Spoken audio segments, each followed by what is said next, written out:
conspiracy theories, tomorrow's headlines. Most are still asleep and I ain't talking about no bedtime. The truth is not a Google search, you need to get your head right. The Greek goddess of illusion was called Media, and I'm not a coincidence theorist, I look for thread lines. Smashing every deadline, no longer smashing red wine. Though I can hear the bells chime, it feels like the end times. That probably should have been smashed on red wine, but the carnal mind is foolish. Obey and end up ghoulish. Don't get used by instinct, take control and learn to use it. Make a load of earnest music, earn a few quid, learn a few tricks. Sure, the truth is persecuted, this whole world is pure abusive. Know a bit about everything and everything about nothing. Figured out my noggin while you picture out shopping. You sit about watching while I dish it out. Stop it, I don't mean to sound cocky, I'm not even proud of it. It's a second nature to me, just to me it's out honest. I don't even need to sound honest, never been about profit. Everything but out on it, you can bet your house on it. Doubt I'll be out for the count when the sounds, and I'm down for the beat, no beat down. I mean, how long's it been? Help me out. I've been the only one who's held me down. All in the mind, hell freeze now. Still sick with it, healthy how? Few bars down and the world freaked out. I don't reach out, I seek out to speak out. I'ma recount the reasons they beat out.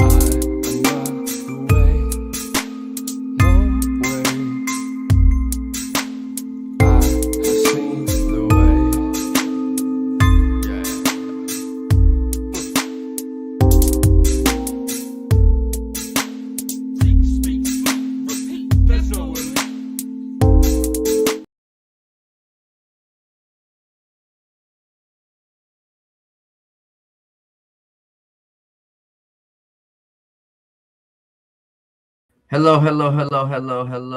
Welcome everybody to the 509 Divine Pines podcast. I almost fucked this all up, but thank you for being here. Thank you guys for being on point with this. Like, subscribe, and share. It is June 1st, 2026, man. Fuck, it's hot.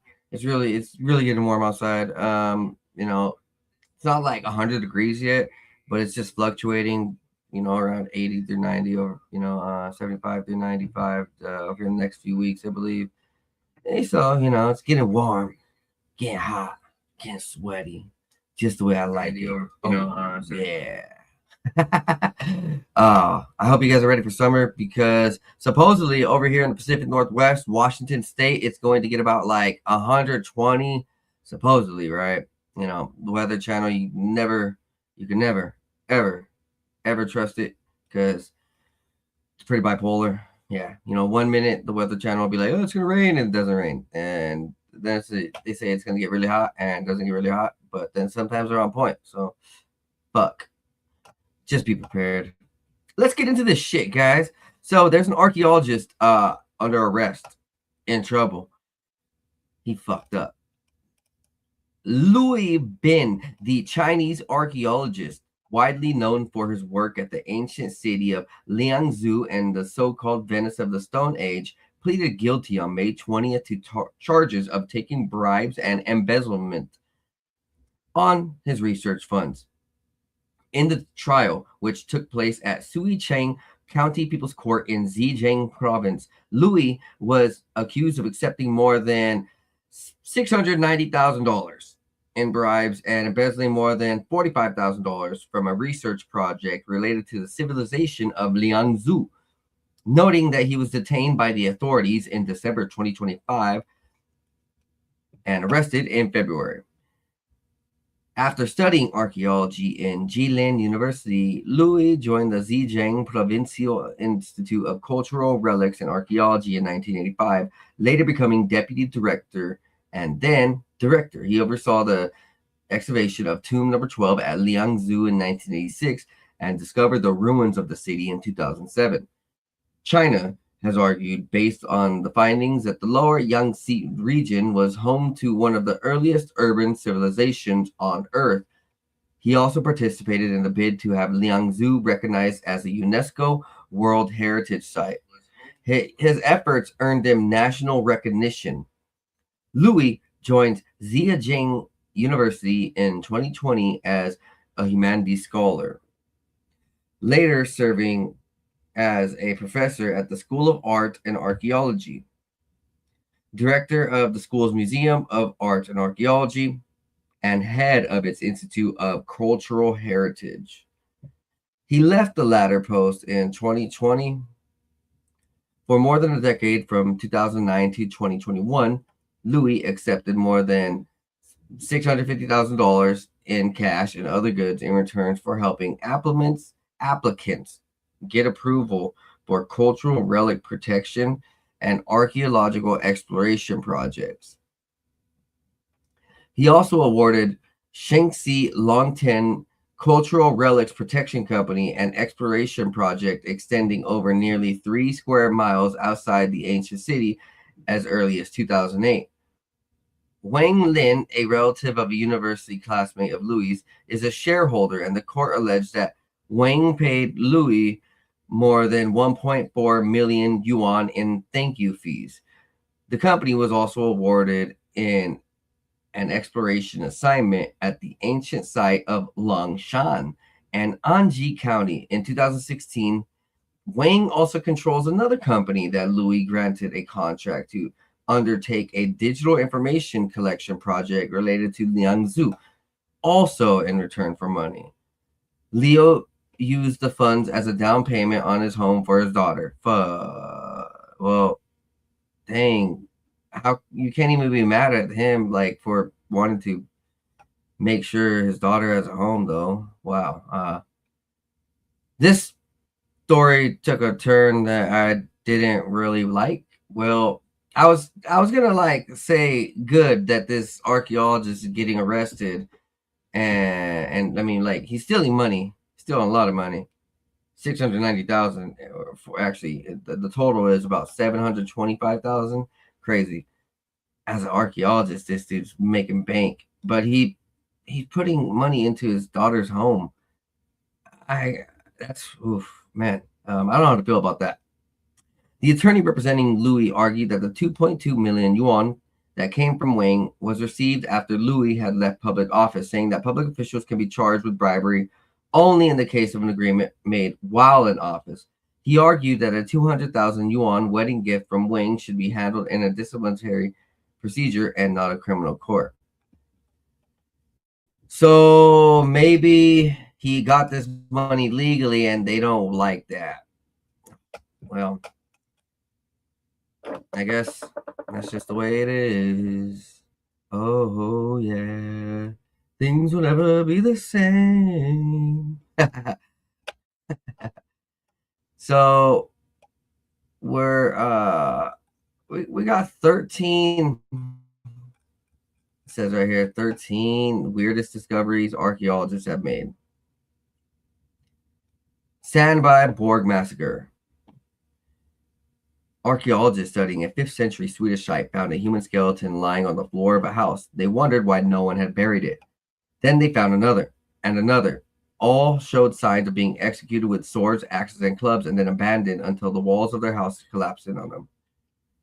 They found the remains of 26 people. Whoa, that's a brutal murder. Next, 78,000 years of human occupation. In the caves of Kenya called Pangangso Sidai, there are human evidence, stone tools that date back to around 67 to 78,000 years ago. Crazy. Hierakonpolis was one of the most significant towns in Egypt along the Nile River 5,000 years ago. A cemetery zoo excavation had turned up 2 elephants, several baboons, and a hippo. So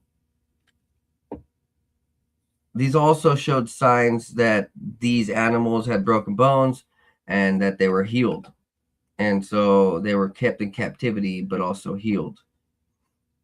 Next up, kids with disabilities buried like royalty.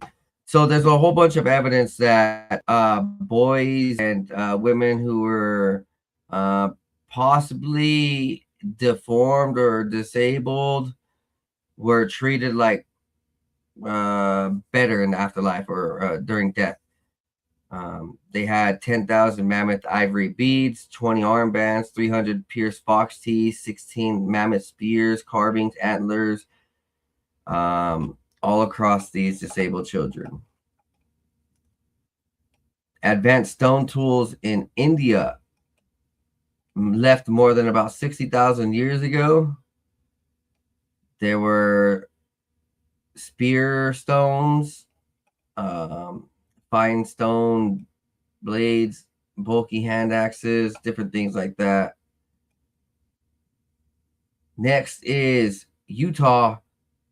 Waldo Wilcox found ancient pit houses, prehistoric rock lines over a 4,000 acre property. The hidden artifacts have been left by the Fremont Indians that were there previously 1,000 years before. So, interesting.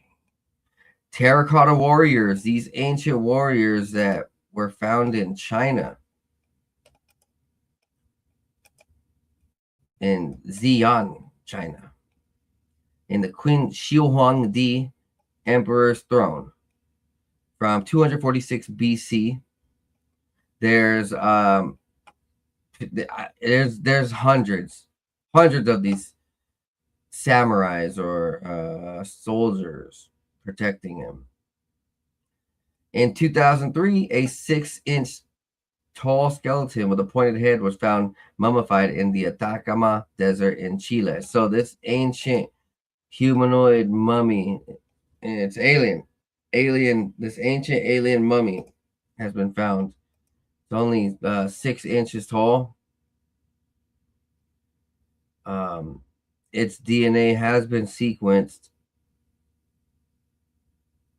and they say it was a female 6-year-old, or it's relative to a female and a 6-year-old, but it doesn't make sense because it's like literally 6 inches.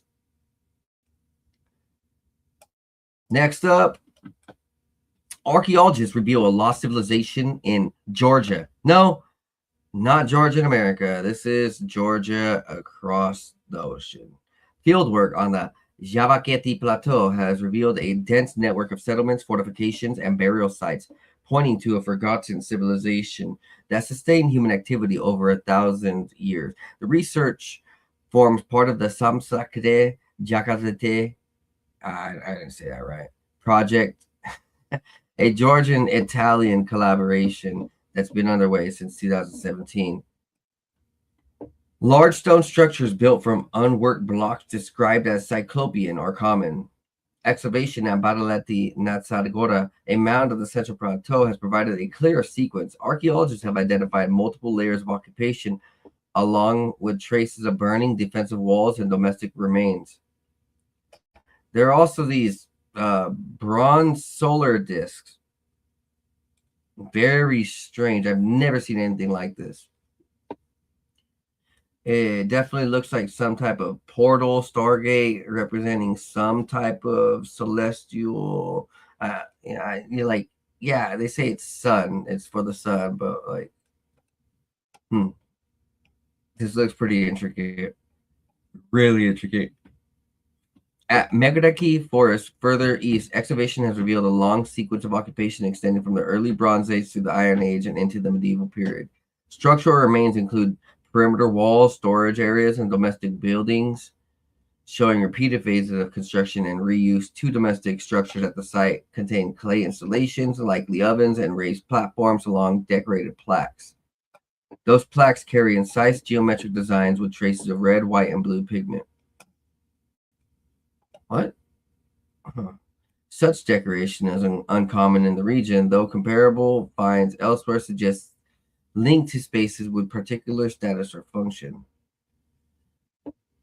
All across the world, there's definitely remains of civilizations that match other civilizations. So like over in Egypt, and then over in like South America or Mexico, there'll be like patterns, and they'll be like the same symbols or like the same structures or the same layouts that show you they had a connection. Next up, 250,000-year-old Neanderthal teeth. Crazy. So here's the teeth. I'm not a dentist, so I don't know what the fuck I'm looking at, but there's some pretty ugly teeth. And these are around 250,000 years old. And there's a lot of archaeologists recently who've been showing that there's human remains, not the same human we know, but like the old cave ape type human, whatever, right? From like 200,000, 250,000 years ago. Pretty fascinating. I don't know what the fuck I'm looking at once again. And quite frankly, I don't care about like knowing molars and wisdom teeth and fucking whatever. Sorry for the language, guys. But teeth kind of bore me. Like my teeth are okay, but like, you know what I mean? Like,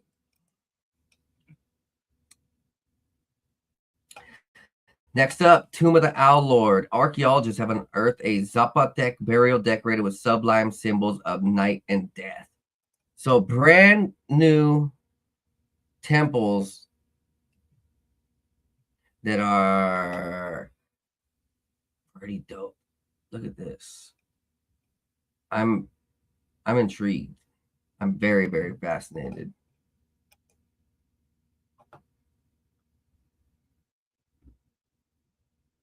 So, in southern Mexico, Oaxaca Valley, around AD 600, ancestors of today's Zapotec people dedicated a spectacular tomb to an honored forebear. Archaeologists from Mexico's National Institute of Anthropology and History recently unearthed the funeral monument outside the town of San Pablo Huetzal, where other Zapotec tombs have previously been found. The tomb's antechamber features a painted stucco relief depicting the face of a Zapotec lord with the headdress shaped like a massive owl. These birds represent night and death in the Zapotec belief system. On either side of the monument's threshold are carved figures of a man and a woman, also wearing headdresses. Archaeologists believe the ancient Zapotec might have considered these figure guardians the tomb. Inside the burial chamber, colorful murals depict a procession of a man and woman walking towards the tomb's entrance and carrying bags of copal or resin incense. These are fucking cool. These are really cool, guys.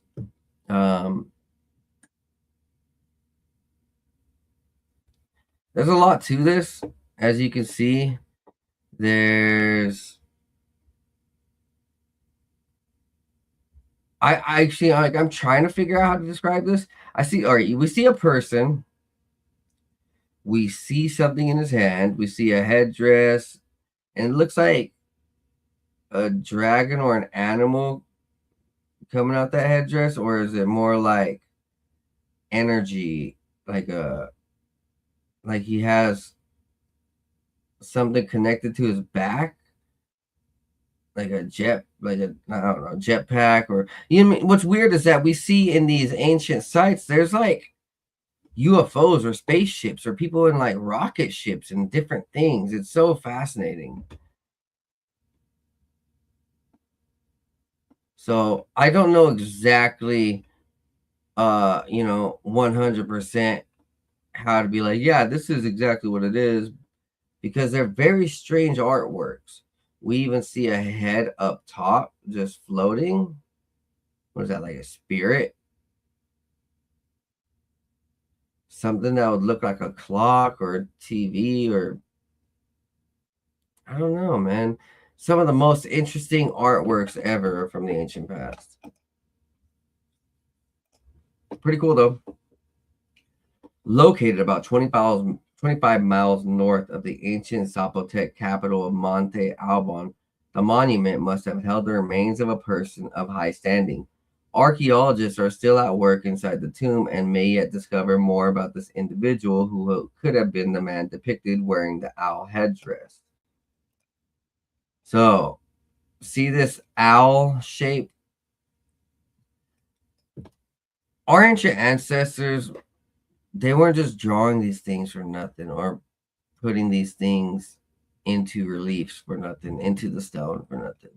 There's meaning behind it. There's history behind it. It seems like our ancient ancestors come from these stories.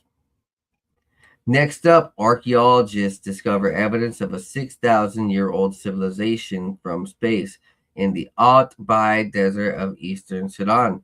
A team of international archaeologists utilized satellite technology to uncover 260 mass graves from 6,000 years ago. The vast enclosure burials, some stretching up to 80 meters in diameter, point to a remarkably advanced prehistoric nomadic civilization that just thrived prior to the emergence of Egyptian pharaohs. Researchers, however, are sounding the alarm that these ancient sites now face catastrophic destruction. Our discoveries reshapes the stories of the Sahara Desert and the prehistory of the Nile. These burial enclosures tell us even scattered nomads were extremely well organized people and expert adapters. They provide a prologue for the monumentalism of the kingdoms of Egypt and Nubia, and the image of this region as more than pharaohs, pyramids, and temples. I wish it was cooler, but they're just fucking burial sites. Next up, archaeologists uncover 6,000-year-old megastructure in Armenia, revealing a forgotten civilization. In the heart of Armenia, archaeologists have uncovered a colossal structure. In a remote corner, the excavation has unearthed a massive structure that rewrites the Susutini Tripelie culture. Measuring 350 square meters, the building scale and unique features stand in stark contrast to the smaller, more uniform homes that populate the surrounding settlement. This discovery, dating back around 6,000 years, could be a significant key to understanding how one of Europe's earliest advanced cultures operated socially and politically. The Kutachini Tripalia culture, which thrived between 5,000 and 3,500 BC, is known for its meticulously planned settlements and complex craftsmanship. However, researchers have long been puzzled by the absence of palaces, elite burials, and signs of centralized leadership. The newly discovered structure at Statusini Home may hold the answers, providing insights to the organizational structure of this ancient civilization. Researchers from Romania and Germany, working together on the excavation, have closely examined the megastructure's foundation and layout located just behind the settlement's defensive ditch. The building's prominent placement suggests it played an important role in the community. The study, published in PLOS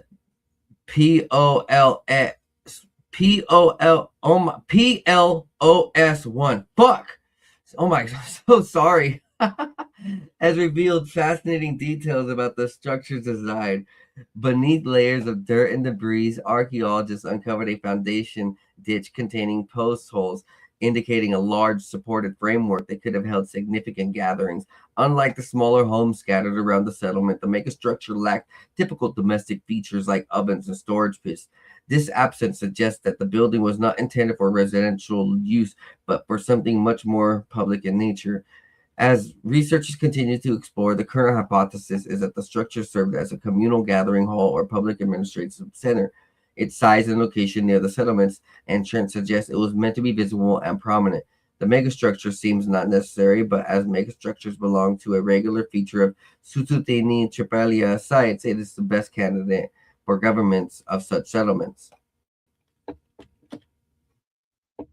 Next up, reports of a archaeology site dubbed El Jefecino was discovered on the Yucatan Peninsula by researchers from Mexico's National Institute of Anthropology and History during an investigation along the route of Maya train project. Some 80 buildings have been found over an area of 250 acres, including a central C-shaped plaza with 5 buildings, according to archaeologist Blanca Overo.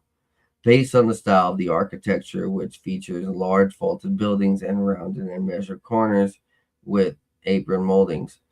This site was likely inhabited between 250 AD and 900. Whoa. It had at least 4 or 5 construction phases. The researchers plan to map El Jefecino with LiDAR, which would be pretty fucking cool. Satellite imagery reveals monumental tombs in the... Oh, this is it. I already read this. Sorry. Mysterious ancient tunnel discovered in Jerusalem. So down below Israel, there's more and more tunnels being discovered. And I honestly, I could give two shits about that country, but I just needed to be fair and say that there's archaeologists doing work over there too. Next up, the numbers are staggering. The city is thought to have housed between 30,000 and 50,000 people AD in this ancient Mayan city. So, pretty cool. In South America or in Mexico, it's a Mayan city, I believe, in Mexico, and a laser survey team posted their research online, and there wasn't any story on it until someone had came across and started mapping out the city. When you strip away the tree canopy from the pictures, what you see underneath is a case of pyramids, causeways, sports fields, amphitheaters, and thousands of structures. It's pretty cool. I've been talking about these things for quite some time now.